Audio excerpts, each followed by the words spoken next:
lagi nih sama aku Aulia dan Aku Karisma. di podcast kali ini kita kedatangan salah satu pengusaha sekaligus guru di Telkom. Kita sambut Pak Misbah. Silahkan perkenalan diri dulu. Ya. Halo, selamat pagi semuanya. Assalamualaikum warahmatullahi wabarakatuh. Gimana kabarnya hari ini? Semoga semuanya dalam keadaan sehat ya. Oke, mohon izin saya Pak Misbah, salah satu guru yang ada di SMK Telekom Harapan ini, dan juga saya selaku pelaku usaha di tempat tinggal saya berada. Kalau boleh tahu itu kan Pak Misbah punya itu ya brand beras. Itu tuh mulai dari kapan, Pak? Oh iya, perkenalkan usaha yang saya geluti yaitu produsen dan supplier beras. Ya, brand yang saya pakai itu Joko Tingkir, ya bukan Joko Tingkir lagu ya, tapi waktu itu saya memulai usaha kalau tidak salah sebenarnya saya mulai sudah lulus SMA sudah memulai usaha, tetapi belum saya kembangkan. Habis itu saya setelah kuliah, kurang lebih tahun 2008 saya sudah mulai terjun sendiri sebagai supplier beras kemasan 5 kilo dan 2,5 kilo dengan brand Joko Tingkir. Waktu itu saya masih perjaka, Joko dari Tingkir lah, saya masih perjaka yang rumahnya di Tingkir. Itu brand yang saya ambil Joko Tingkir. Mungkin ada kesamaan dengan lagu, tetapi brand yang saya ambil, merek yang saya ambil itu Joko Tingkir, seorang perjaka yang dari Tingkir, ya, tepatnya di Tingkir Tengah itu. Berarti membangun usaha ini tuh sebelum jadi guru ya, Pak? Iya, sebelum jadi guru saya sudah merintis usaha, karena di sektor pangan saya nilai sangat potensi ya, karena setiap orang individu itu membutuhkan sembako, terutama beras sebagai bahan pokok orang di Indonesia, di Jawa, khususnya di Salatiga sangat berpeluang sekali untuk bisnis di bidang sembako, terutama di beras itu. Itu punya sawah sendiri atau ambil dari orang lain berasnya? Kalau supplier dari gabah kita ya ada beberapa sawah yang dikelola orang tua, tetapi kalau dari hasil sawah sendiri saya kira kurang ya, karena order kita alhamdulillah omset kita sudah kurang lebih 50-60 juta per bulan, sehingga kalau musim panen kan per 4 bulan sekali itu tidak mencukupi ya. Kita sudah ada berbagai supplier dari berbagai kota, mulai dari Sragen, Sukoharjo, terus kalau dari kawasan barat itu Kendal, Cepiring, Gringsing, itu sudah ada di mana yang musim panen itu yang kirim ke kita gitu dalam bentuk gabah basah. Nanti oleh teman-teman yang kerja itu nanti dijemur, baru setelah kering diproses produksi, digiling gitu. Dan kenapa kita ngambil usaha di pangan ya, karena kalau dari dari keuntungan insya Allah sangat menjanjikan, karena tidak ada yang dibuang. Yang pertama dari padi itu, pertama produknya itu beras ya, beras itu dikonsumsi oleh manusia. Nanti yang kedua itu katol untuk ke pakan ternak, baik ayam, sapi dan sebagainya. Yang ketiga itu berambut atau skamnya itu juga laku, sehingga tidak ada yang dijual. Bahkan rosokan dari spare part pun ketika kita kelumpukan itu bisa jadi uang juga. Artinya nggak ada yang terbuang sia-sia. Semua apa yang kita lakukan hasilnya itu bisa jadi uang semua gitu. Oh iya, kalau itu kan apa sih padi ya, padi itu banyak jenisnya, itu kan Bapak ambilnya dari luar kota gitu, nyari yang jenisnya sama apa yang ada aja gitu? Itu variatif, karena kita juga segmen dari pelanggan kita juga macam-macam, ada yang mulai golongan bawah, menengah, atas.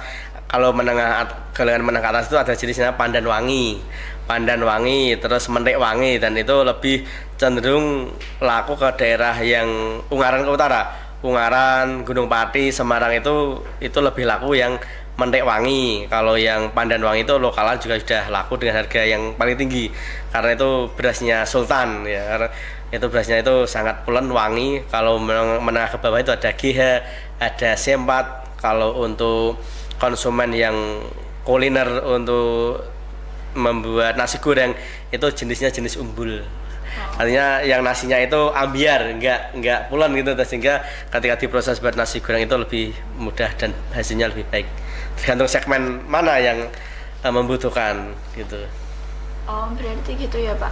Kalau pengirimannya cuma di Salatiga atau udah sampai luar kota? Kalau pengiriman, kalau yang saya kirim langsung itu ke area-area swalayan di Salatiga sekitar. Tapi kalau untuk yang di luar kota, di Semarang itu ada beberapa pelanggan yang ngambil sendiri. Karena yang pertama waktu kami sudah habis di SMK Senin sampai Jumat pulang sore, ya saya fokus di beras itu kadang-kadang hari Sabtu dan Minggu, dan alhamdulillah dibantu istri untuk mengurus itu. Sehingga ketika kita mau pengiriman ke luar kota, waktunya sudah tidak memungkinkan dan kita tidak mau resiko.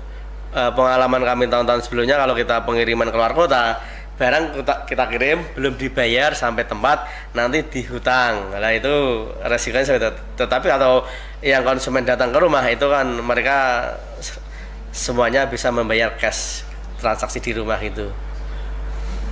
Terus kan tadi kalau omsetnya 50 sampai 60 juta, kalau awal membangunnya itu? Ya awal membangunnya kita ya dari sedikit ya, artinya saya nyales dulu, nyales ke toko-toko, ke swalayan, ada yang welcome, menerima, ingin mencoba berapa bungkus dulu, berapa pak dulu, ada yang maaf Pak tidak nerima, ya artinya resiko salah itu kita yang pertama sebagai seorang wirausaha itu harus mempersiapkan mental ya, mental, karena yang kita hadapi itu orang, apalagi beras itu sering dapat komplain ketika nanti dimasak tidak enak atau cepat basi, sehingga kita harus menjaga kualitas, jangan sampai jenis A dengan jenis B itu dijadikan satu, sehingga nanti segmennya sendiri-sendiri gitu, sehingga kalau orang melihat berasnya, merasakan nasinya, tentunya akan ada nilai bedanya seperti itu. Kan itu awalnya kan nyales dulu, terus keliling-keliling gitu, terus baru udah mulai besar, baru buka yang agak besar gitu Pak? Ya, yang membedakan besar dan kecilnya itu order dan omset kita. Kalau dulu mungkin hanya beberapa toko, sekarang alhamdulillah di berbagai toko di Kota Salatiga kita bisa masuk, dan artinya sistem sudah jalan. Nah, ada juga yang nanti mingguan, ada yang per 10 hari kita kirim, per 15 hari kita kirim, ada juga per 1 bulan. Kita ketika sudah menjadi niat wirausaha itu sangat menyenangkan, apalagi saya ya kepala keluarga, Pak Dida harus bisa, kalau suka ada nanti bisa satu, ketika nanti sudah selesai pendidikan atau bahkan mulai saat ini, wirausaha itu sangat menyenangkan. Yang pertama kalau bisa kita itu dapat penghasilan harian, ya artinya ada setiap hari konsumen yang datang ke rumah, baik dikonsumsi maupun dijual. Yang kedua, ada mingguan itu ya kita rutin, adanya konsumen atau toko yang ngambil kita setiap minggu sekali, ya syukur ada pendapatan 2 minggu, ya 2 minggu itu toko yang kita kirim dalam jumlah banyak. Kalau yang mungkin kita kirim kurang lebih 50 bungkus kan 1 minggu habis, ya kemudian 100 bungkus itu per 3 minggu habis. Ada juga alhamdulillah ini jalan yang bulanan, kita juga ada bulan, jadi setiap bulan itu saya kurang lebih 100 bungkus itu ada 100 bungkus, sehingga segmen kita itu ada harian, mingguan, per 2 minggu, 3 minggu, dan 1 bulanan gitu. Sehingga kalau kita dari segi profit ya atau laba itu menyenangkan gitu. Ya keuntungan jadi orang usaha itu artinya ayam, betina nyekel duit, karena itu di dagangan gitu. Beda dengan Pak Misbah menjadi guru ya. Jadi guru itu ya bukan saya sombong, tapi saya nggak pernah tahu uang dari SMK, nggak pernah saya buka. Karena apa? Itu saya kasih istri. Ya, berarti saya alhamdulillah melakukan aktivitas apapun itu ya dari uang beras, dari keuntungan beras itu, beli mobil, terus ya operasional dan lain sebagainya gitu. Masih ingat nggak Pak omset pertama kali? Omset pertama kali ya waktu itu kecil ya, karena waktu itu kita baru awal memulai artinya belum banyak masyarakat yang merasakan produk kita. Karena saya itu memiliki mungkin berbeda dengan produsen atau supplier beras yang lain. Kalau di Joko Tingkir itu pasti ada rasa yang berbeda, karena di situ kita misalnya kita mix, mungkin beras sempat tidak mungkin kita mix, mungkin kasih menrik wangi sedikit atau pandan sedikit, sehingga ada rasa yang berbeda. Sama-sama sempat, sama-sama stroberi, itu tentunya akan ada rasa yang berbeda. Itu yang menjadikan kita masih di apa ya, setia pada kita konsumen-konsumen gitu. Gitu. Berarti kalau usahanya seputar pangan kayak gitu berarti muter terus ya Pak ya? Muternya gini, kita pasti kita punya stok sih.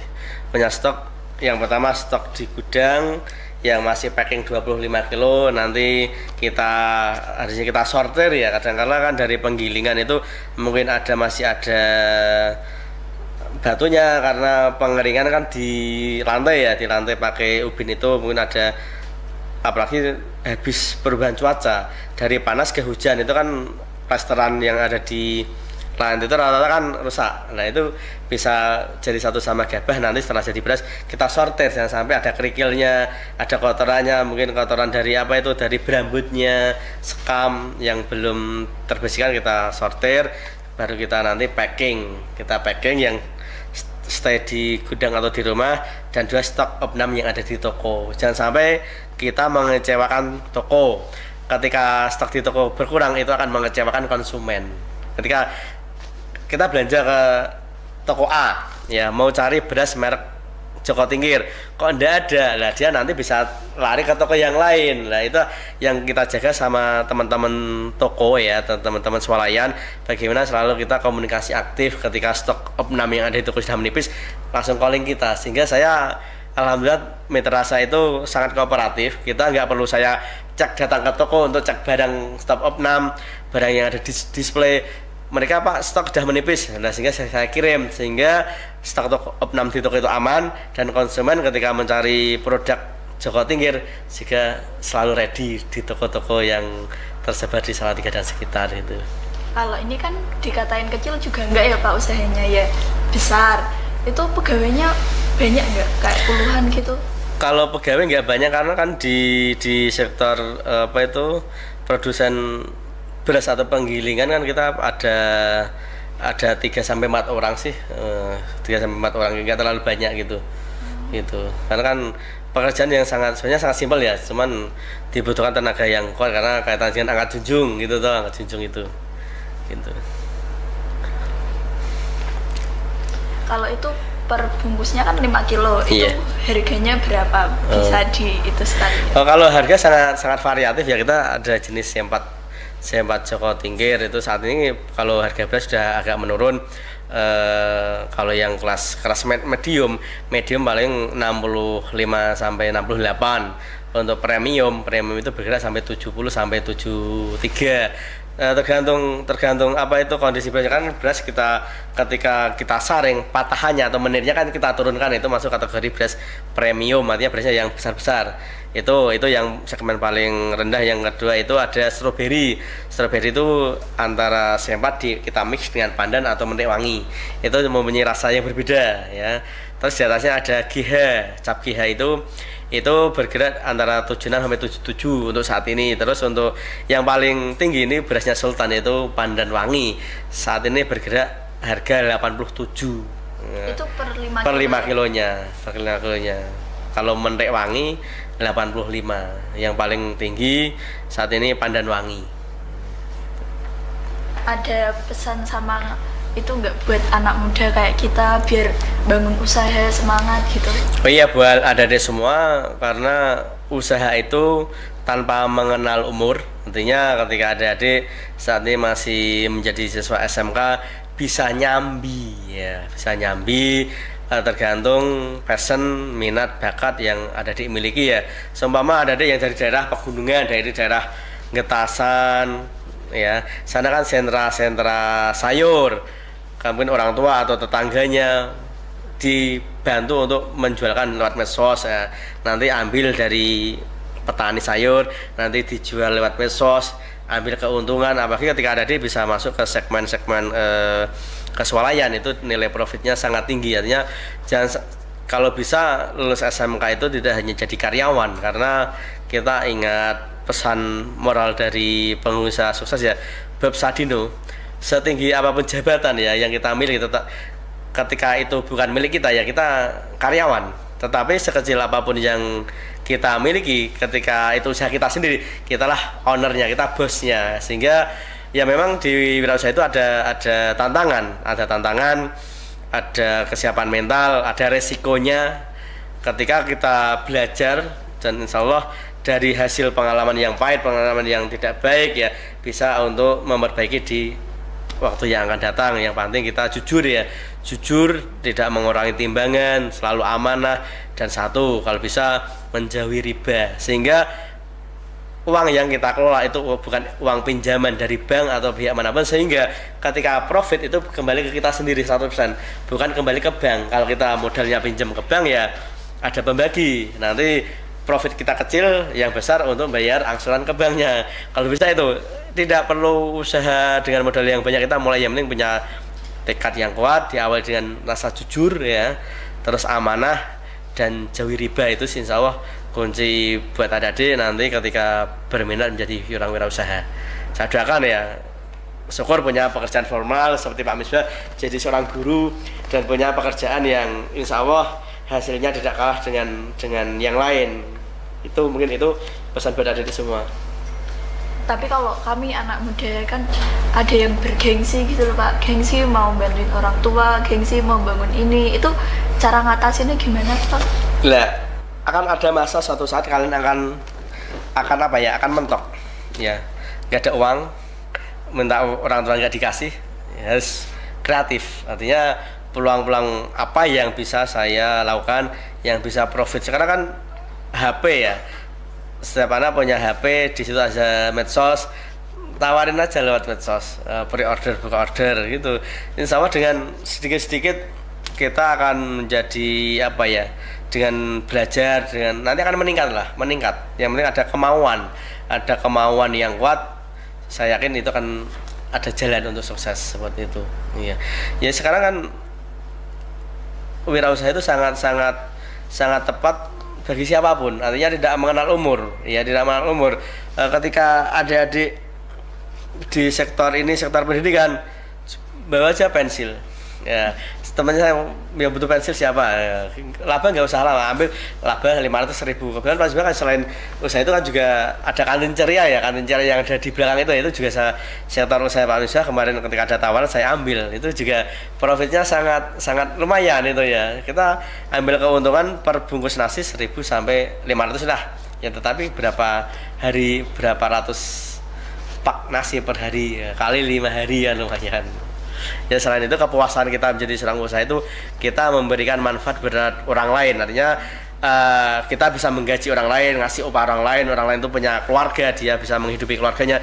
Itulah salah satu kebanggaan kami juga. Artinya kita tidak hanya profit meloleh nilai uang untuk pribadi, tetapi juga untuk karyawan dan teman-teman yang membantu gitu. Ya udah Pak, sekian dari kami, makasih ya Pak. Terus makasih juga Pak udah berbagi ilmunya. Terus kisahnya juga sangat inspiratif dan bisa dicontoh buat kita sendiri dan teman-teman. Pak Misbah mau promosi gitu. Oh ya, terima kasih buat Mbak Risma dan Mbak Aulia yang sudah memberikan kesempatan buat Pak Misbah untuk berbagi sedikit pengalaman tentang wirausaha ya. Saya harapkan ya, yuk kita mulai saat ini belajar menggali peluang-peluang wirausaha yang akan kita lakukan ya, dan diberi kesempatan juga untuk ya mengenalkan produk beras Joko Tingkir lewat media ini. Saya ucapkan terima kasih. Silakan satu ketika ada kegiatan apapun, saya juga orientasi kita juga tidak profit ya, artinya ketika ada pengajian terutama di lingkungan kami, kita siap backup berasnya berapapun kebutuhannya gitu. Ketika ada terutama di kegiatan sosial kemasyarakatan, biasanya saya juga menyumbangkan beras untuk kegiatan itu untuk dikelola masyarakat, untuk dimasak untuk kegiatan konsumsi, pengajian dan kegiatan sosial kemasyarakatan yang lain gitu. Sekian cerita inspiratif dari Pak Misbah. Kita ucapkan terima kasih kembali. Jangan lupa beli beras Joko Tingkir ya di area Salatiga, semua swalayan ya Pak. Ya insya Allah, kalau kan ada 2 merek, kalau di Joko Tingkir dan Dewi Ratih itu ya teman-teman, jangan lupa beli ya. Sekian dari kami, dadah.